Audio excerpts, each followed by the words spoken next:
அப்போ நான் சொன்னதுக்கு தயாராகி தானே வந்திருக்க? ஆமா, நீ சொன்னதை நான் செஞ்சு கொடுத்துடுறேன்.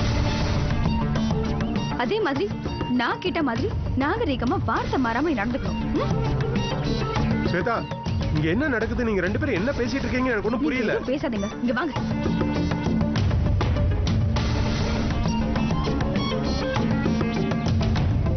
முகுந்தன், நீங்க சித்ராவை பார்க்க கூடாது, பேசக்கூடாதுன்னு நான் நம்ம குழந்தை மேல சத்தியம் வாங்கினேன்ல. அப்படி ஒரு சத்தியம் பண்ணி கொடுத்ததுனாலதான் சந்தர்ப்ப சூழ்நிலையில நான் மாட்டும் போதெல்லாம் உன் சந்தேக பேச்ச என்னால கேட்க முடியல. இத பாருங்க, குழந்தை மேல வாங்கின சத்தியத்தை அந்த சாமி சாட்சி நான் வாபஸ் வாங்குறேன்.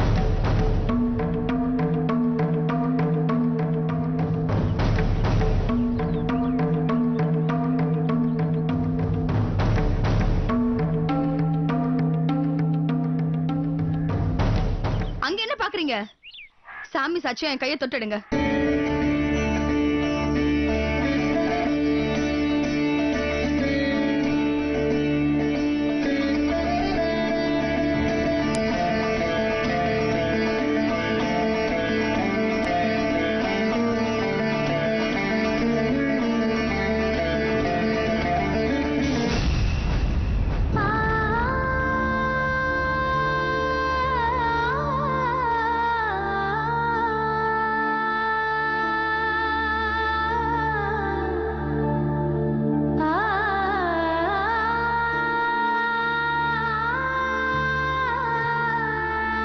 அந்த சத்தியம் இனிமே இல்ல.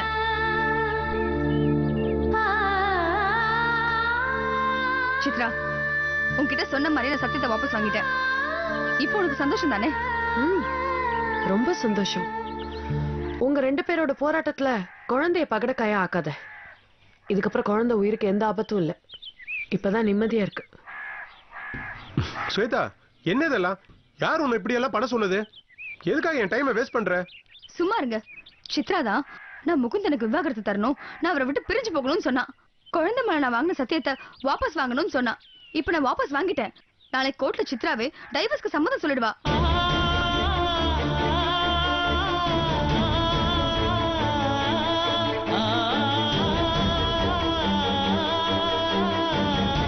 எங்கேயாவது கண்காணாத இடத்துக்கு போயிடுவா.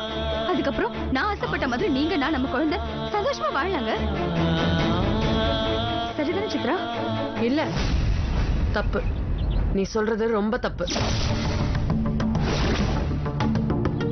கொஞ்சம் கூட யோசிக்காம ஒரு பச்சை குழந்தை மேல சத்தியம் வாங்கி வச்சிருக்க.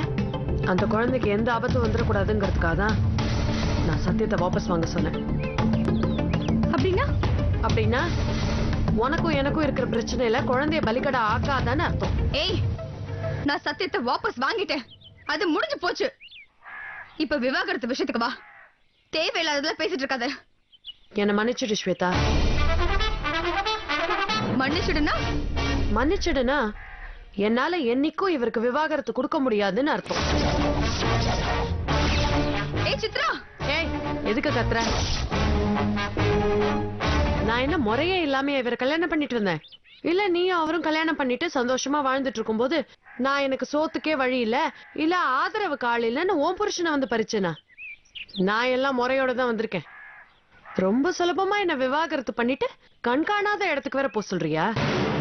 சித்ரா, வாக்கு கொடுத்தா நாகரிகமா நடந்துக்கணும் இப்பதான் சொன்னேன். உனக்கு நாகரிகம்னா என்னன்னே தெரியாதா? ஏன் இப்படி நம்ம வச்சு கவிதை இருக்கிற?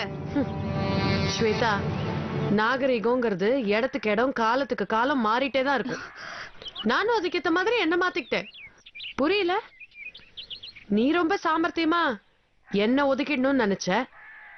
நானும் அதே கிரிமினல் தனமா பிளான் பண்ணி குழந்தையை காப்பாத்திருக்கேன். வேற ஒண்ணும் இல்ல. நீ தலைகீழ நின்னாலும் சரி, என்னால விவாகரத்து கொடுக்க முடியாது. ஒன்னால் ஆனதை நீ பாத்துக்கோ. ஏய் ஏய் ஏய் சித்ரா, நில்லுடி. நில்லுங்கல, நில்லு.